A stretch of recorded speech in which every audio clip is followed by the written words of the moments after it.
the plan went completely out the window. All my sports nutrition had gone.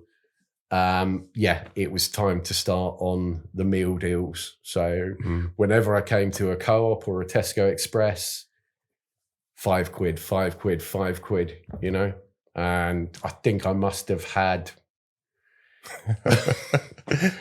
well, it slightly embarrasses me to say, about 4 or 5 meal deals. I mean...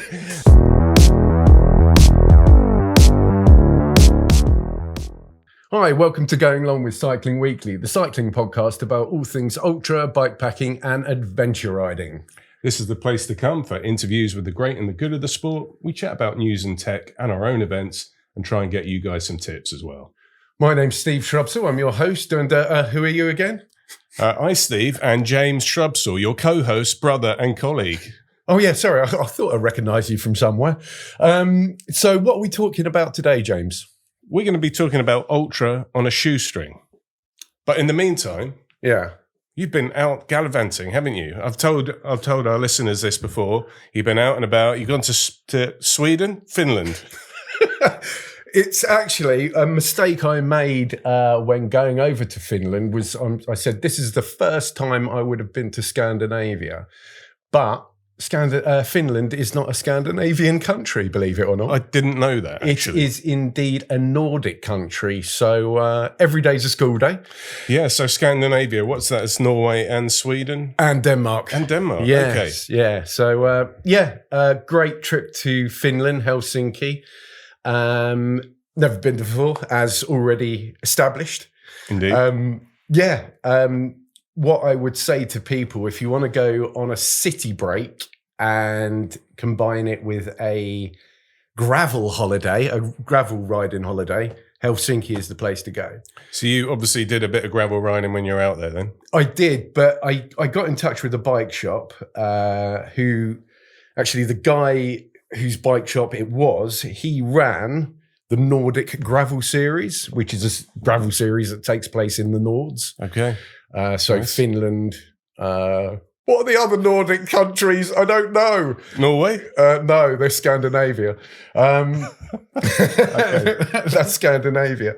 But so he organised those, and he said, listen, if you want a quick gravel blast while you're in Helsinki, you know, just head 10k up the road or something like that outside of Helsinki, and you got gravel left, right, and centre. So, Great. So if you think about London, where you've got, urban chaos. Yeah, it's going to take you a while to get to any gravel out of London, really, isn't it? Well, although I'm sure people do know gravel, please feel free to comment and let us know any London-based gravel that you know of. Yeah, well, I was about to say that I'd sort of liken the proximity to the gravel from Helsinki as Richmond Park. For Londoners, yeah. So you're about 10 miles out of the actual, centre of London. Yeah. So nice. I borrowed a gravel steed off those guys. Yeah, rode about 10k out of the city into a forest. Beautiful, lovely, proper A-grade gravel. Yeah. So Helsinki is the place to go if you want a gravel break. And a weekend city break. Nice city as well, was it? Amazing. I mean, the cycling infrastructure was next level. I spoke to somebody about, how long that had been apparent, the infrastructure had been put in. They said, because Helsinki is a relatively new city, it's not a particularly old city, like sure. London or, other European cities, that they are able to factor in cycling networks as they built, so you've got built around kind of cycling infrastructure rather than just added afterwards as a bit of an afterthought. Correcto Monday. Lovely stuff. Sounds good. Yeah, so it's what it is. You've got main A roads. So like, for example, the A3, but right next to it, you've got a huge cycling. Yeah. Like it's almost as big as the A road itself. So amazing place to go cycling. Thoroughly recommend it. I can see you've actually been out there and got the T-shirt. Been there, done that, got the T-shirt. Nice. So that would be my first point of this podcast. What have you been up to, James? This and that. Riding about. Yeah? Yeah, not as much as you. Yeah. But, yeah, just getting some miles in. Yeah. Small miles. Yeah, because nothing particularly ultra at this stage. Welcome to our new studio. As you can see, we have a Cannondale. Can you talk us through that Cannondale a little bit, James? Well, I'm not massively familiar with the model, but it looks like an all-road bike. It's got 32C tyres on it. It's got 1x SRAM, which looks like a pretty nice piece of kit. I don't know how many gears that's got on there. Yeah. But yeah, SRAM red. And as we've established, it's pretty light. So yeah, nice looking bike. Yeah. Yeah, I mean, it's obviously a road bike. When was the last road ride you did, James? I haven't done a road ride for quite some time now. No, mostly it's gravel these days. Yeah, right, okay. Yeah, don't really venture out on the road too much, although most of my riding does have a bit of road in it. Yeah. Only a few lanes. All right, yeah, cool. Yeah. Yeah, right. Okay, so what are we talking about today with what's the main feature of today's podcast then? So our ultra on a shoestring, this is like, how do I do an ultra ride or an ultra event for minimal money? Because we know very well that it can certainly mount up, can't it? Absolutely.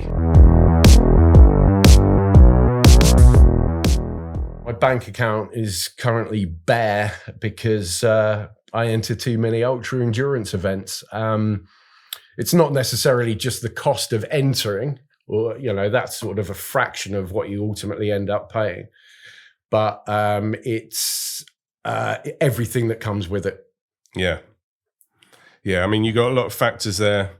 I mean, sort of when you're doing a multi-day traveling kind of thing, you're looking at accommodation, which, and then you got sort of event entry, food adds up so much, and all the rest of it really. Yeah. So yeah, food being a huge aspect of any ultra distance event. We all know. I mean, ultra events are sort of part fitness, part eating competition. So it's something you really got to keep on top of, and food costs a lot of money these days. So, yeah. Yeah. I mean, a lot of these things, they can, you can vary it. You can do it on the cheap, and you can pay a lot of money instead. So it kind of depends, like what you do, how you do it. And hopefully in this podcast, we're going to come up with a few sort of tips that are going to be pretty usable. Yeah, absolutely. Firstly, though, I'd like just to give you an idea of how much an ultra event costs. I'd like to take you through my last ultra event. It was 200 miles. So are we calling 200 miles an ultra event? I can't remember. Yeah, it sounds ultra to me. Yeah. I mean, that's quite a long way, isn't it? It's probably like on the cusp. Yeah. But, so that sounds like a long day to me. Yeah. So it took. I meant to go sub 12 hours, but due to issues with my bicycle again, Di2 issues, they just stopped working. The battery was charged, but for some reason gears just stopped working. I was sort of I was stuck in the highest gear, just coming into the rolling stuff. This was actually a route called Chase the Sun, which is an annual event held on the summer solstice, which runs from the Isle of Sheppey in Kent all the way across to Weston-super-Mare in Somerset and Avon. So 200 miles. The aim of the game is to chase the sun, get to the other side of the country before the sun sets. You got quite a long time because the sun doesn't set for, I think it rises at around 4 o'clock on the solstice and sets at around, when does it set? Oh, it must be like 10:30 or so, 10 o'clock. I don't know. It's quite late, isn't it? I think it's about 9:45 or something like that. So, I had plenty of time to do it, but I wanted to do it quickly. My aim was to try and do it quickly in order to A, do it quickly, B, I actually had a train to catch on the other end. So I wanted to get to Weston-super-Mare, get on a train, come back here to Reading, sleep.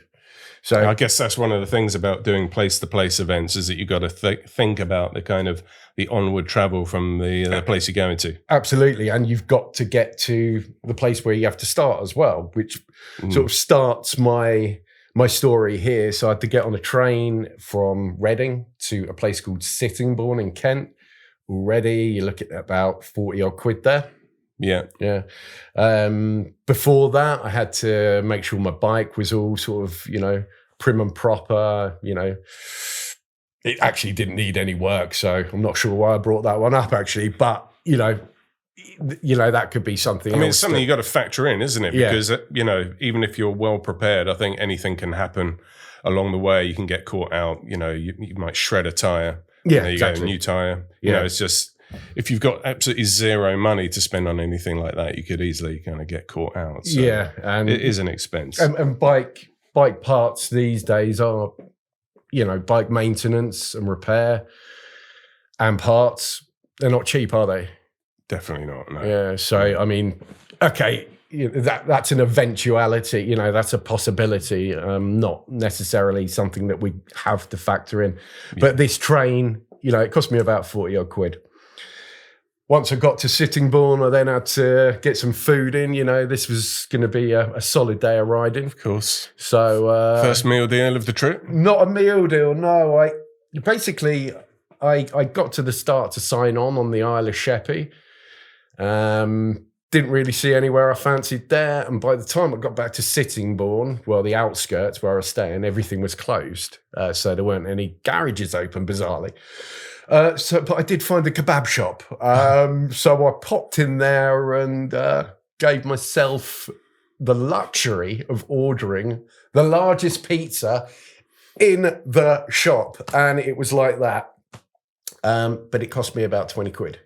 So the price continues to stack up. But the thing is... And we haven't even started riding yet. I haven't started riding yet, but hang on, how about the event entry? Did that cost something? I mean, what does that cost? The event entry was about 150, I believe.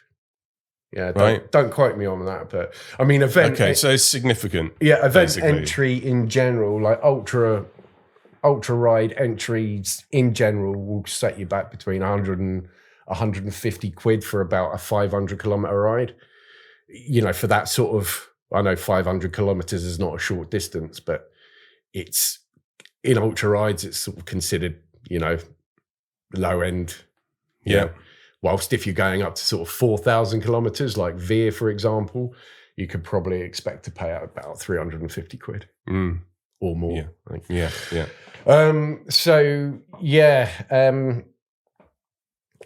I had that. That's called carb loading and being extremely greedy indeed. I excel at both, and that kept topping up. But I sort of woke up after a fashion. I had to get up at 3:00 in the morning for that, and I hadn't had much sleep, but I was loaded with carbs and cheese. So, but I also had a load of sport products, sport nutrition with me. Yeah, okay. Yeah. So obviously that's not cheap, is it? No, not. I mean, depending on how you do it, hopefully, later on we're going to come to a recipe that you can use to make some of your own kind of sports fuel. So, there are different ways of doing it. There are, but, I went the lazy way, the costly way. And, bought gels, chews, powder, that you put in your drink. So all in all, I probably spent about 20 quid on £20 sterling on sports nutrition. So not a huge amount, but it's all starting to add up. We're about the 70 quid mark at the moment. Yeah, not to mention the entry. So we're probably up to like about over £200. Yeah, up to about 220. Yeah.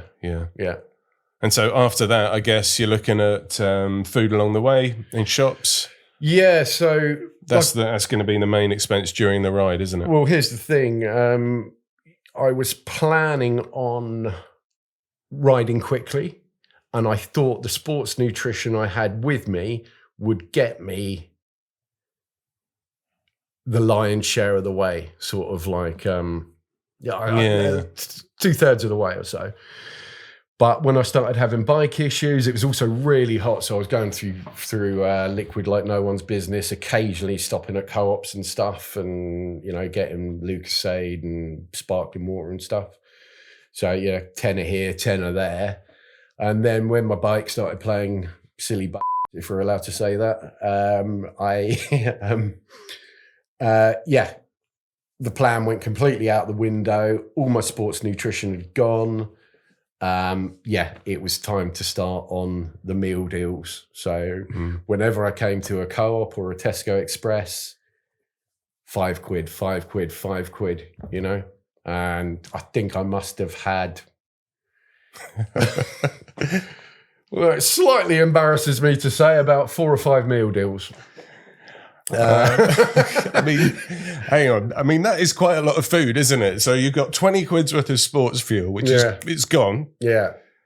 5 meal deals. And this is all in one day. I mean, I suppose you're using calories. You're losing calories. I mean, when you're riding, because this, like I say, this is the difference where it wasn't quite ultra, so I could shift it and perhaps burn more calories than most of the time. So maybe I was burning about 800 calories an hour. Well, that sounds like right at the sort of top end. Well, I'm quite a heavy bloke, so Yeah, no, actually, I can imagine that because you've got fairly big power output as well. I think, when I ride an hour at threshold, I can burn 1,300.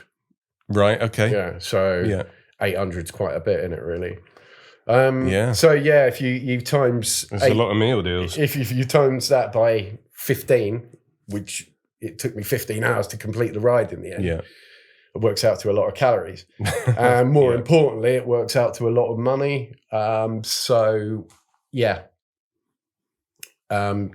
you got there like a bit later than you expected, and then that added another kind of unplanned expense at the end. Yeah, massively. So I got to Weston-super-Mare, and all I could think about was, yay! I wasn't thinking, yay, I've done it, I've crossed the line. I was thinking, boo, I've got here late, and now I'm going to have to somehow work out how to get home, or because I missed my train.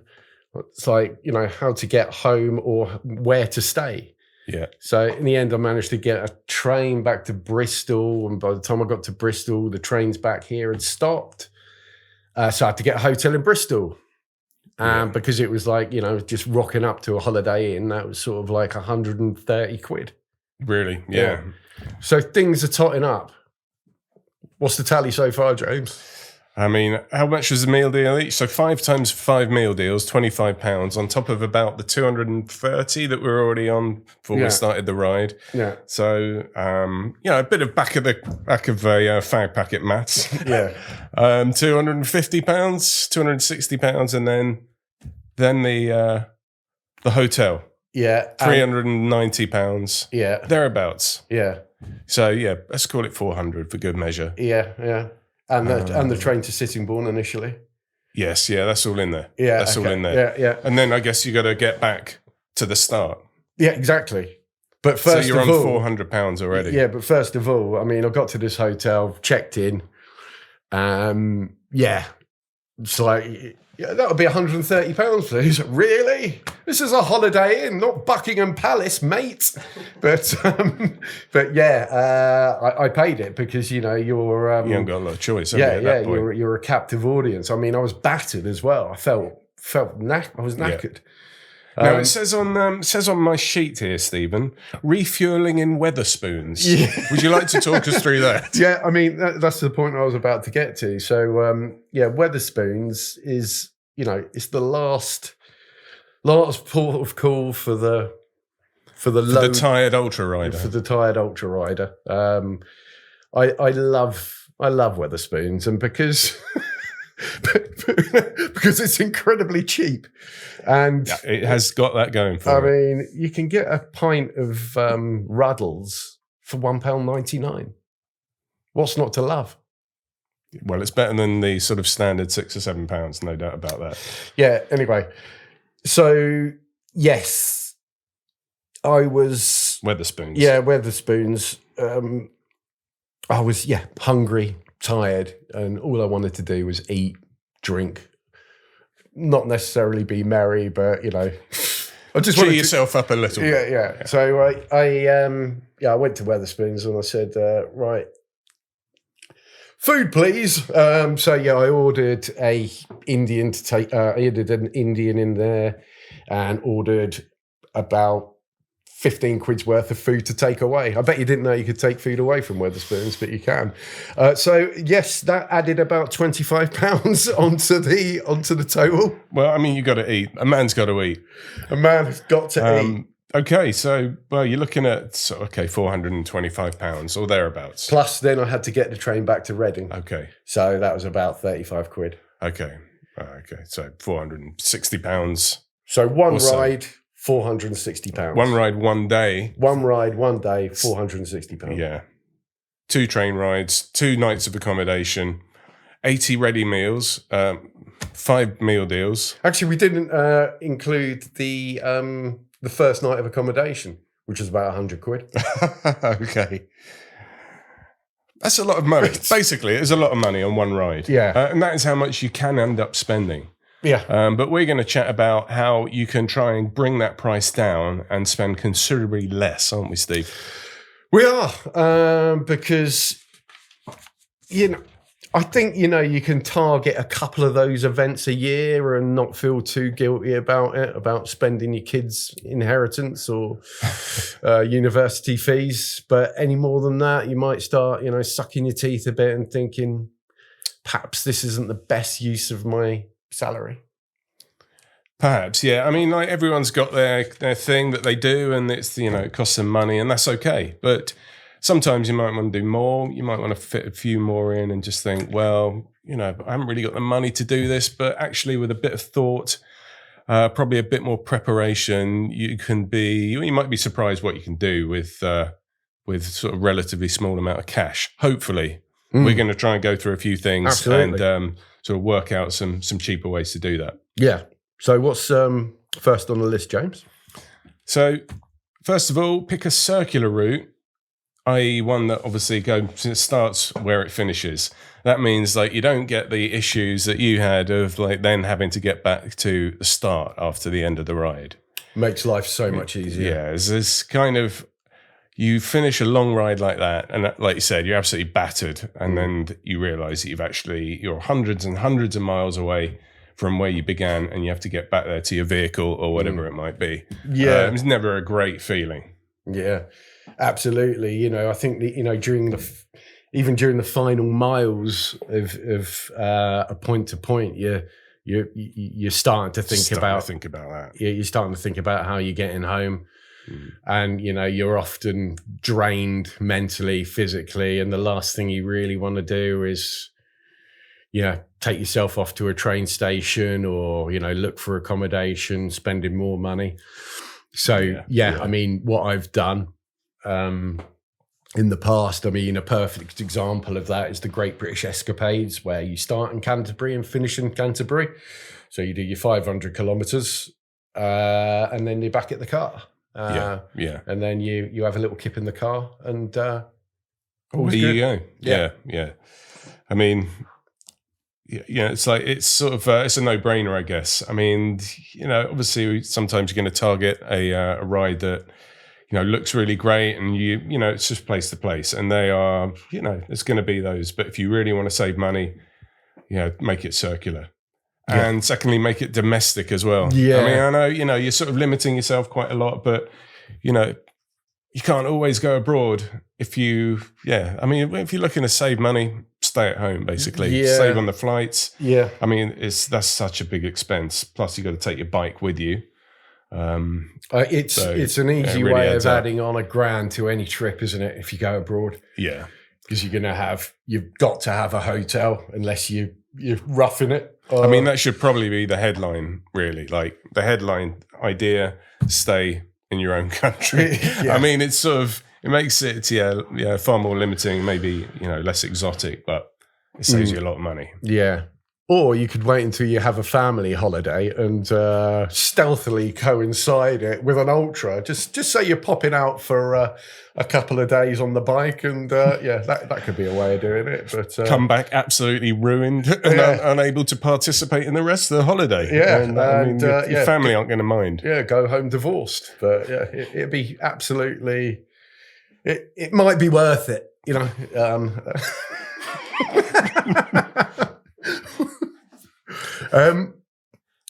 Yeah. Where are we? Yes. Okay. Yeah. So stay in, and obviously the closer time, the better.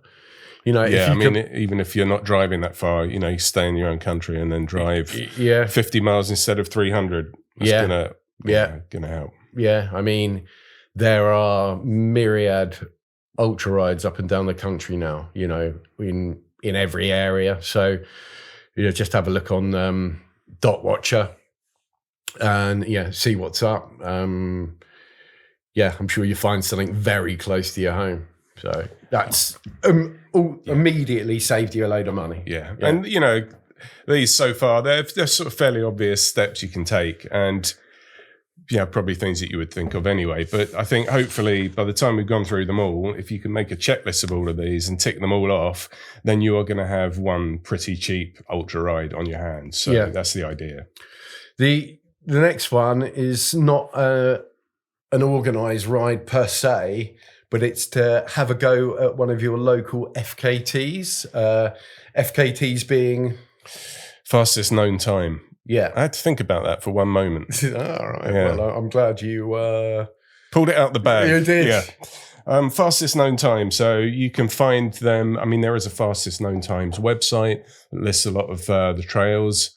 And you don't even have to go for the fastest known time, but you can set your own best time.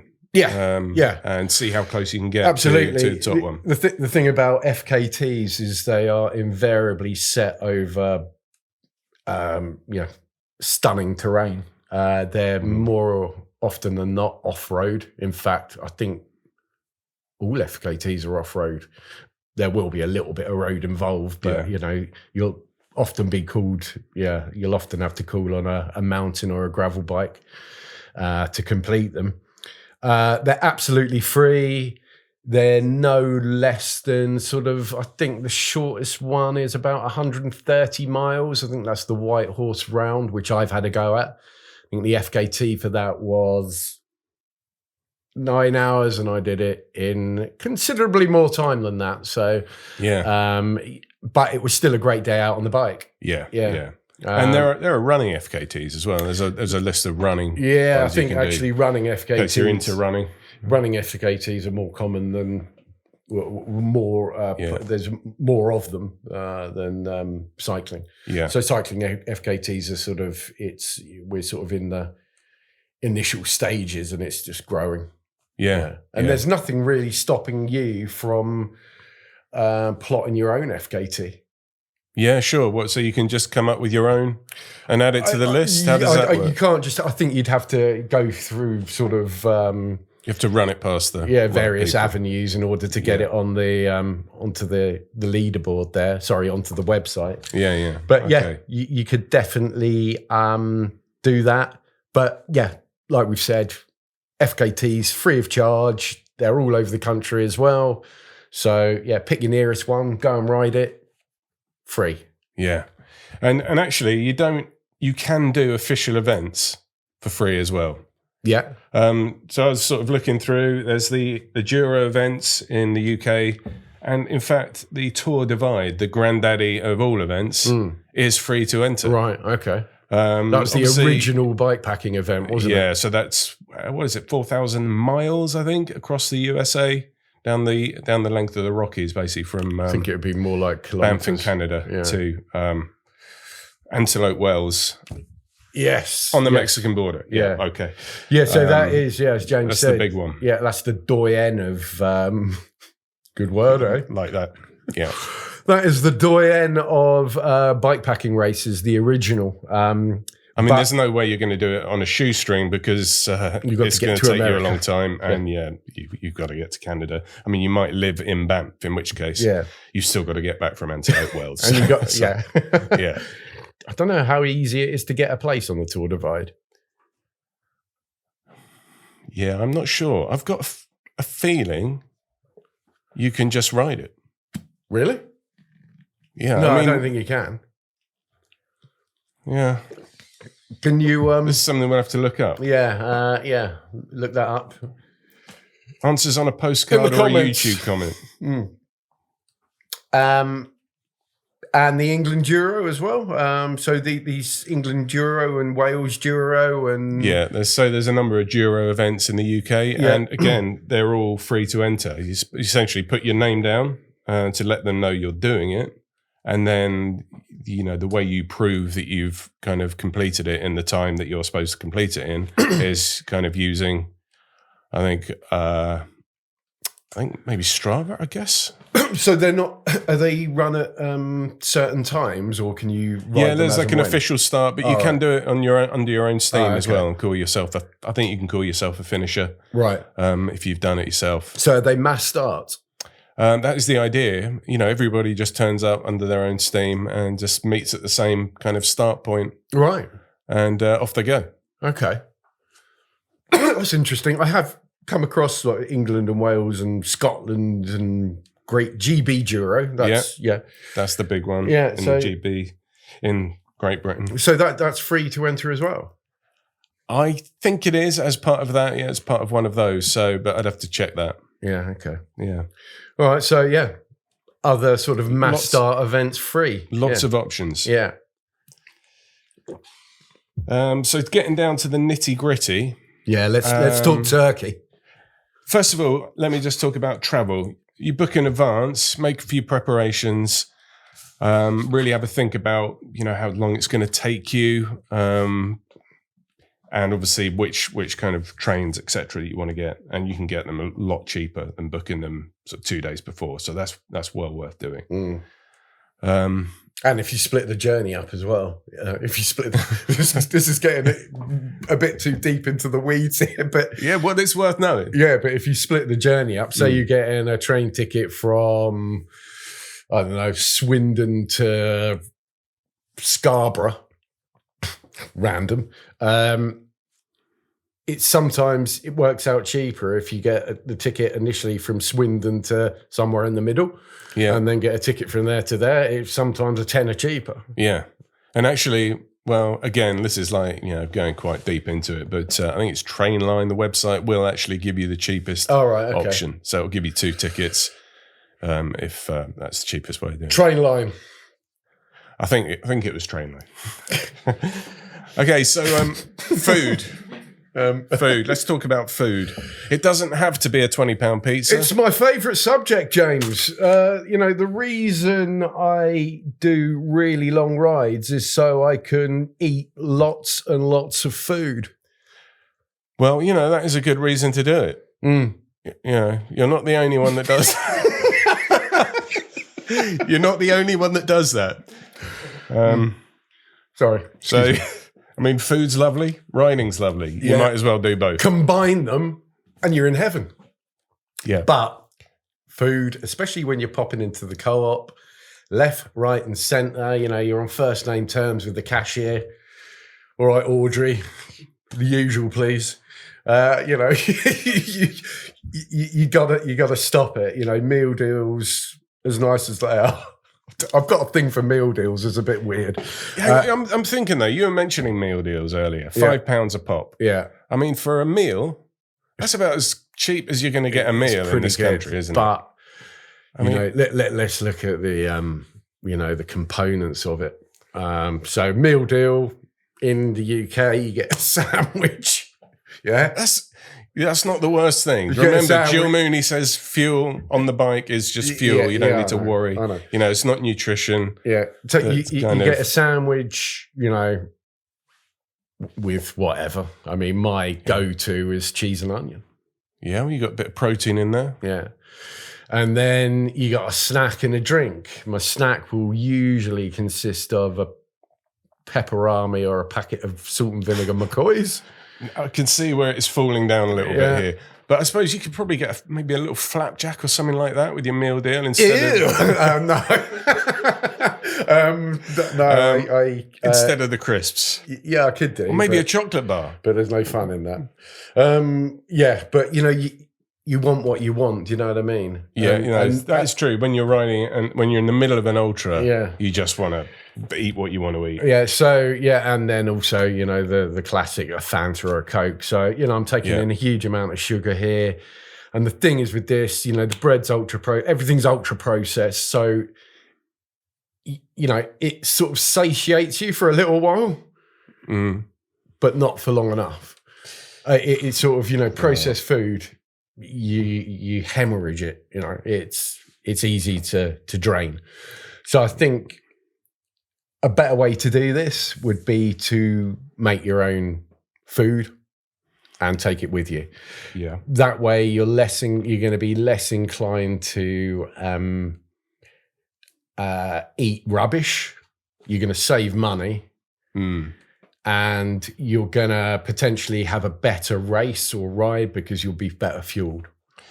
Yeah, and if you're making your own stuff, I guess you know exactly how much sugar is in that. So you can eat, if you're making small flapjacks or rice cakes, you can eat enough of those per hour to feed you kind of ideally, optimally, but actually at the same time, they are kind of costing you quite a lot less to make. I mean, making like a massive tray of flapjacks don't cost much, does it? No, but and exactly as you said, you can more or less, if you made a tray of flapjacks or any kind of sort of energy, I don't know, assemblage.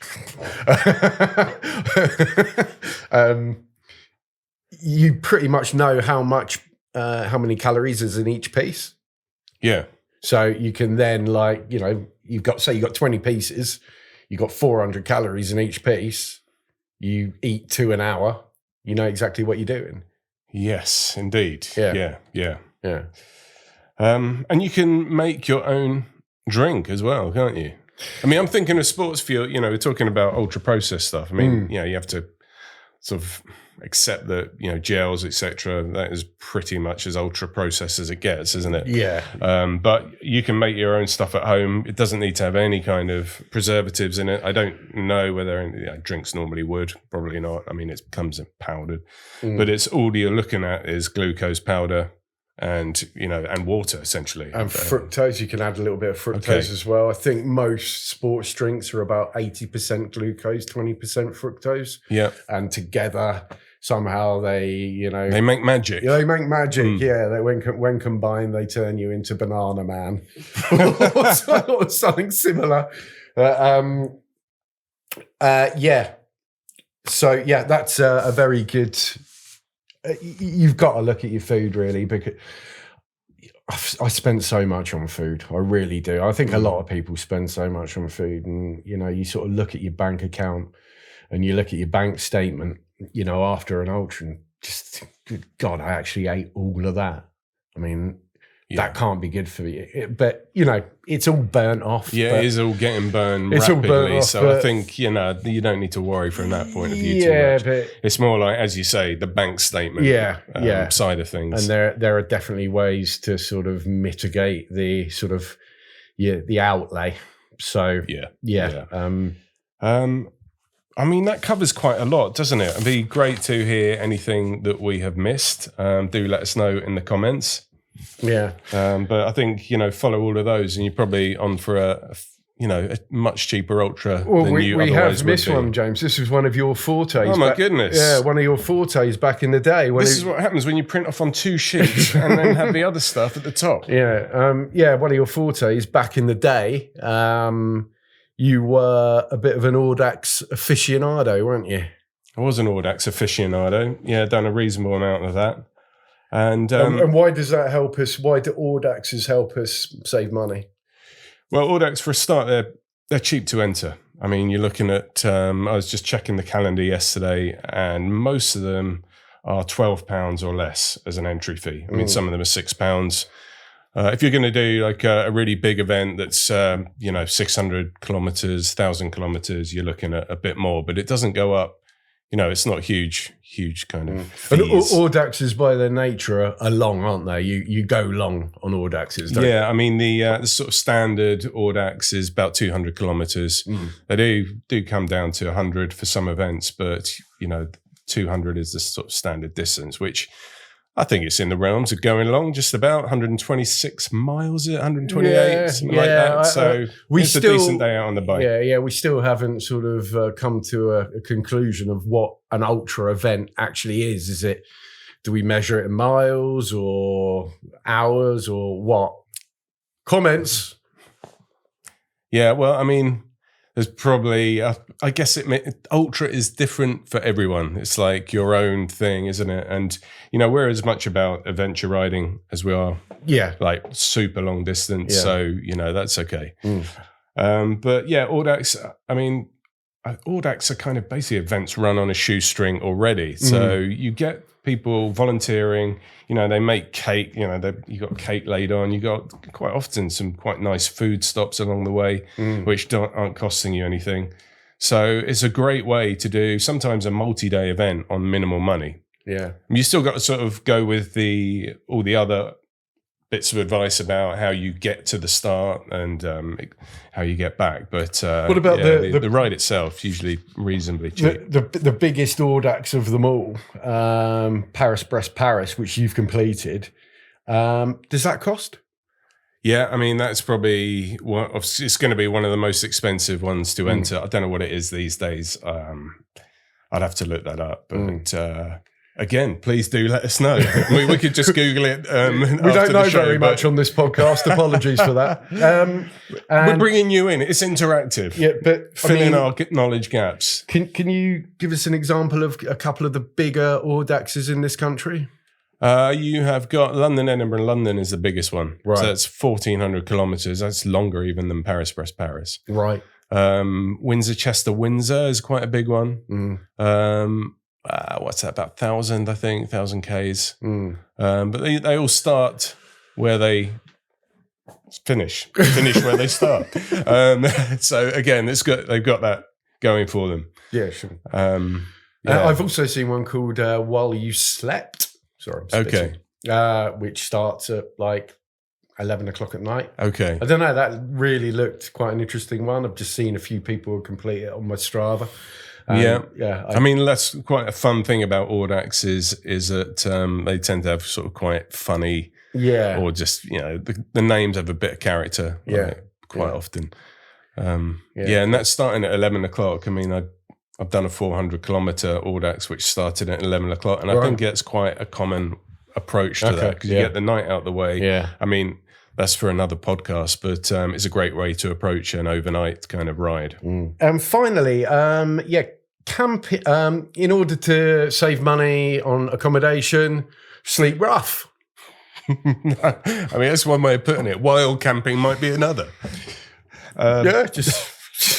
I mean, you're often so tired during these events. It's pretty. I actually fell asleep on my bicycle once, so that was quite a cheap way of going to bed. And it's quite a good way of waking up in hospital. Free.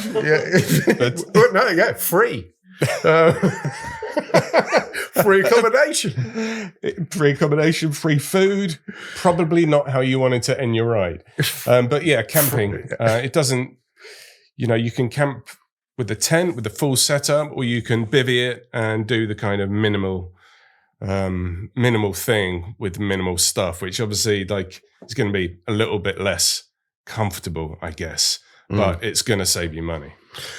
Yeah. Also youth hostels and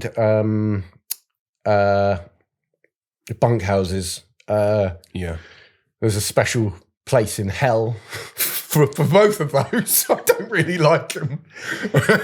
Is that because you have to share with other people and you keep getting woken up by people battering you for snoring? I don't know if they're battering. I don't know. I don't get on with them. I don't not with the people in there. Once you get to our age, which is we're 40s. We're 40s. Well, I'm not. You're 50. But yeah, once you get to, a little bit of luxury never goes amiss, and sort of sleeping in the same room as 6 other people all snoring. And yes. Yeah, it's not as easy as it used to be, is it? Even after I've finished, even after I've been riding for 18 hours, I get to one of these bunk houses, I'm tired. On paper, I should be able to lie down and pass out for as long as I damn well please. But I can't because I'm, go away. I don't want to share my room with other men and women and dogs and cats and whatever else is in the room. I mean, that said, it is a great option for, saving a bit of money on an event, isn't it? I mean, not everyone has the same kind I of haven't really issues. sold that. I've sold that one very well. Right. And lastly, for accommodation, an Airbnb, great. You can get a room in somebody's house. They're really, really, I've used that option quite a lot of time. Yeah. It feels like it's probably worth letting them know that you're going to turn up looking like a tramp. Yeah. I'm not suggesting you... right, okay, yeah, I see what you mean. I wasn't suggesting... It's dishevelled. You knock on random doors. Yeah, but you say I'm sort of going to be in the middle of the bike ride, and I probably won't be able to speak, and I might be covered in salt and vinegar McCoys. Yep. But yeah. Those Airbnb options are ace. Lovely stuff. Yeah. Maybe now I can say, follow those tips and you'll get a cheaper ultra ride. Yeah. So I think that covers quite a lot of stuff there. It's one way of doing it. As you said earlier, there are going to be these events a couple of times a year, maybe, that you're going to be happy to spend quite a lot of money on. But if you want to do several in a year... Well, if you're a millionaire, switch off now. It doesn't matter. If you're a millionaire with no family, lucky you. If you're not, follow these tips, and for a better and slightly bigger bank account. Indeed. See you soon. Thanks a lot for joining us.